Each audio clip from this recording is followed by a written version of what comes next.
আল্লাহর নবী বলেন, আমাকে ওই বাইতুল মুকাদ্দাস পবিত্র জমিনে নিয়ে যাওয়া হলো।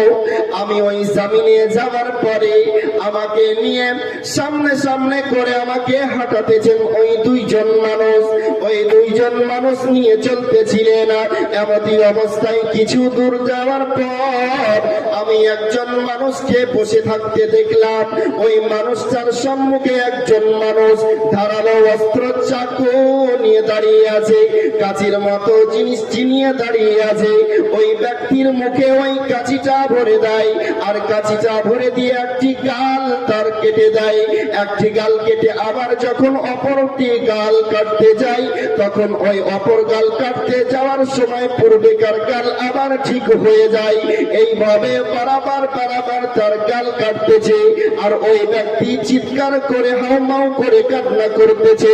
আমি জিজ্ঞাসা করলাম,